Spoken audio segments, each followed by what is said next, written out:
Hey, thanks for joining us again. Yeah, it's time for Stories of Great Christians, already on the weekend. Well, today we're in chapter 5 of George Mueller.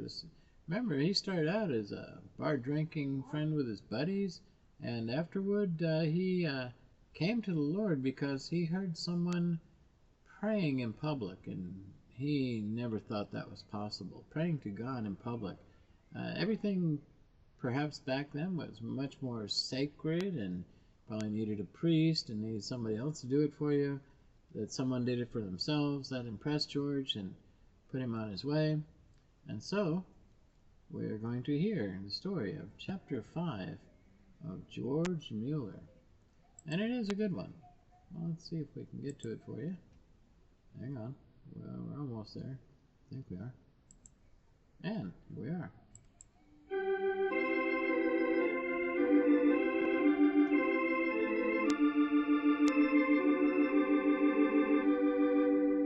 We greet our friends everywhere with Chapter 5 of To Ask No Man, the story of George Mueller's incredible adventure with God. This is another in the series Stories of Great Christians, brought to you by the Moody Bible Institute of Chicago.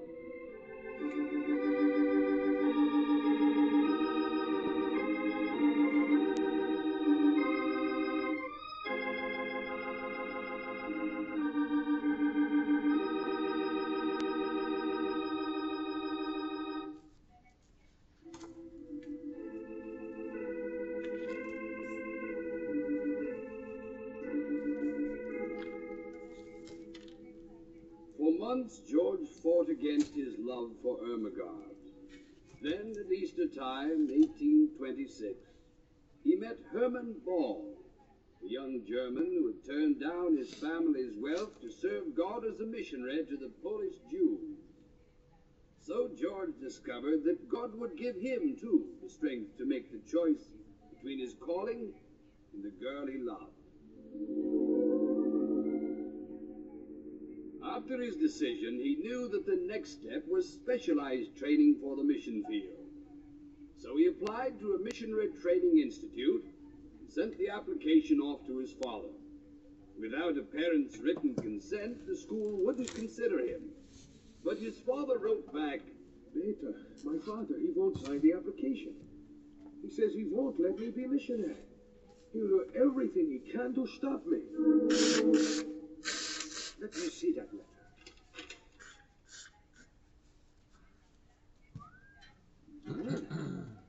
That is strong enough. It means it. Well, it was like this. George, don't go there.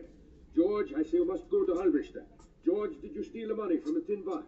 Small wonder I fought back by lying, stealing, conniving. George, this is strange. What?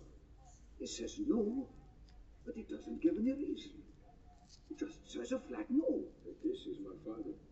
One flat no after another. But George is a clever man. He has his reasons, even if he doesn't tell you all the time. So?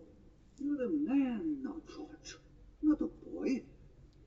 If you could find out what made him say no, maybe you could change his mind. Change his mind? Wait. Wait. Maybe you are right. Maybe he doesn't understand what a call to the mission field is. This much I know. Or maybe... Well, who knows? Here, sit down right now and write to him. Ask him why he said no. Ah, Peter, you're a friend. Always you come up with something. Where's the paper, the pen? Right here. I'll get them. Nine. Wait. What? Don't bother with the pen. George. A letter he could throw away, ignore. But he can't ignore me. What? I'll go to Schoenbeck myself. Great. Tomorrow. I'll find out what it is my father has on his mind. Then, God's strength, I'll change that mind.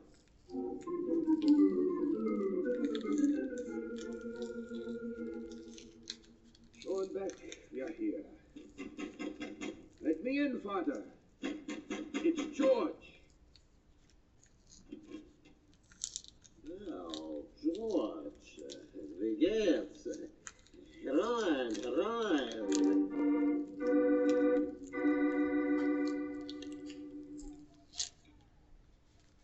Well, George, Roast beef you touch hardly at all. But mother's Not hungry. Ah, the mother should be here also. She made you eat once. To think you are my son. Your lips are always so bloodless and pinched.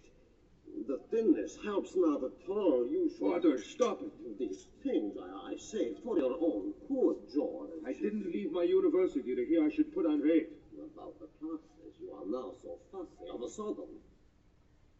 In the letter, you talk of leaving them for good. Father, this is why I come from Schoenbeck, to talk. George, look at me. What is wrong? Your left eye. Nothing wrong with my left eye. Yeah, there is a bruise under. How did you bruise your eye? Who knows? So close to the eye. Serious it could Father, be. I came to Schoenbeck for one reason. I want to ask you. Hush! Your judgment, it is no better. In the kitchen, the servants, they have the ears to the door. Now, no more words. Tell me, George, how does the reading in Cicero please you this year?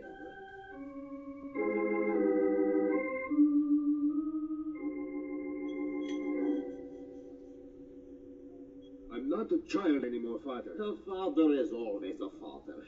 Then I say 9, I mean 9. All right, me 9, but tell me why. 9 is enough. I will not put my name on your paper. Because you know that keeps me from the Missionary Institute? Yeah.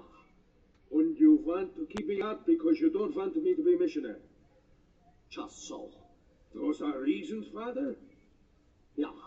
But behind that, what's in your mind? Father, I have a right to know. Why don't you want me to be a missionary? 9 is enough. But you always wanted me to be minister, always. Aha! After all, what difference is there? A minister or a missionary? I believe God calls me to be a missionary, not a minister. A Lutheran minister, yeah, this is what I had for you. There is much difference? A minister, this is what I wanted for my son. A man whom the good people of the village look up to, respect. Yeah, and feel up the larder at Christmas and holidays. What do I care about that? Selfish, self-centered, you don't care. Well, I do. You? A Lutheran minister earns a nice wage, 9. A nice house he gets, warm and clean, with lots of rooms. You thought about that? Yeah, I thought about that. Only a fool wouldn't. 4 years university you take. Then to this ridiculous missionary training institute you go and lose everything. It's a specialized school. For what specialized? For turning out fanatical missionaries who know nothing but to starve at the heathens? Starve? And not a penny in their pockets to send to their poor parents. You wanted me to be a minister because... Why not? There is something wrong if a father lives with the son in his old age. So you throw it back in my face. All my money, poof, gone. You're asking me Who has a better right? Who put shoes on your feet? Who gave you pocket money for your card games? Who bailed you out of the jail in Muffenboter? but not for You payment. are so sure, selfish, self-centered, ungrateful. A missionary? Ah!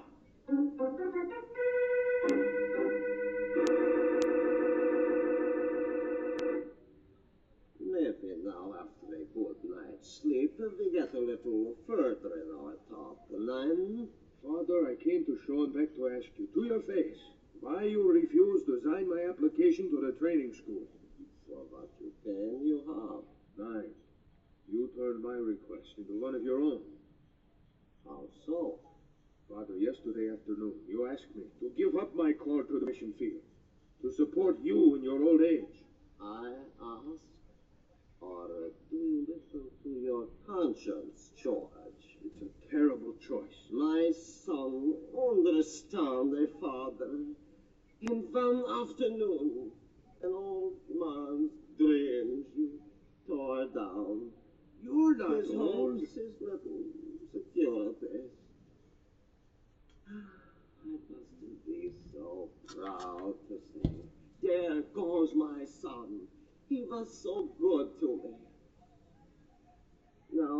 must I say?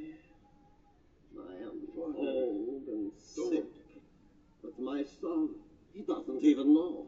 My son, he is with the heathen in the South Seas or India. My son, he is a missionary. But he does not know the Bible says, honor thy father and thy mother. The Bible says, leave all and follow me. He hasn't read the verse. Whoso curseth his father or his mother, his lamp shall be put out in obscure darkness. Father, what do you want me to do? Well, then you are through at the university. A nice church you find, settled down, married. Of a parsonage, a woman makes a home. For the holidays, you will have goods, and for the hinder, velvet dresses, and a little money in the bank. This is what you want? Then for the old father, a room, a nice warm room with wide windows. And for a nice warm room with wide windows, you would have me say no to God. I would not have you chased to the ends of the four winds to convert the heathen, and not a penny for your sick, aged parent. Father, you're not sick. You're not aged. Someday. And you have money in the bank. You're well-to-do, Father. Oh, an old man needs his security.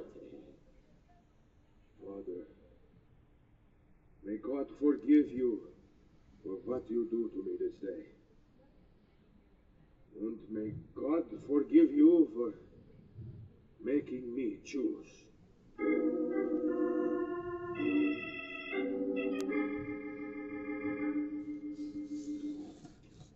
What?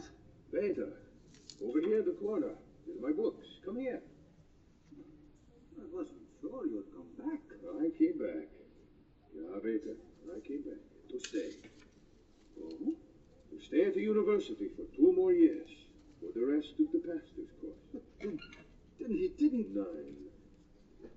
There isn't a chance they'd accept you without his signature. 9. Did he tell you why? He told me why. But his reason sensible. I suppose so to him. Because you answered him. 9, Peter. That everything is the way it was before you left. With one difference. What is that? A very important difference.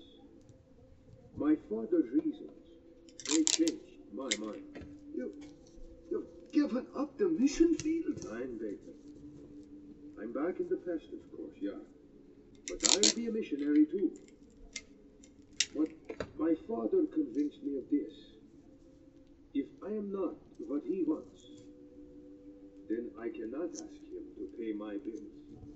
What? So, I take no more francs from my father. Not one. But, I made up my mind as I rode back in the car. but you're here. You said you were staying. Yeah. Well, who will pay? I don't know. What will you do? I don't know that either. But I don't worry. There is something that tells me that God himself will supply the money for my bills. What? I'm not crazy. It is something that I don't understand quite myself yet. But I think it's important. And it starts with God telling me to trust him. For now, that is all I can do.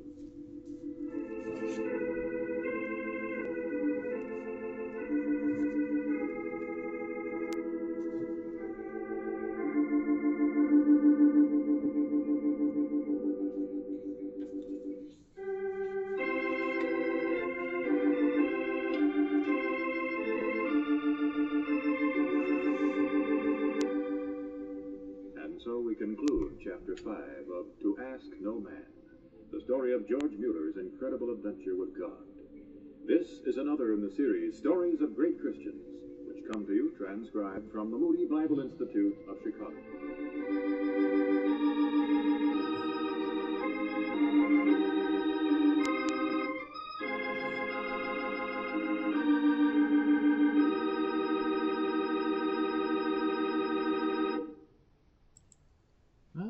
thank you for joining us for another episode. That's number 5 of 27. Well, let's tune in next time, tomorrow, for George Mueller, Chapter 6, and see what happens. Whether he becomes a Lutheran pastor, or whether he's a missionary, or whether he's both. And see if his faith in God is rewarded, as well as honoring his father.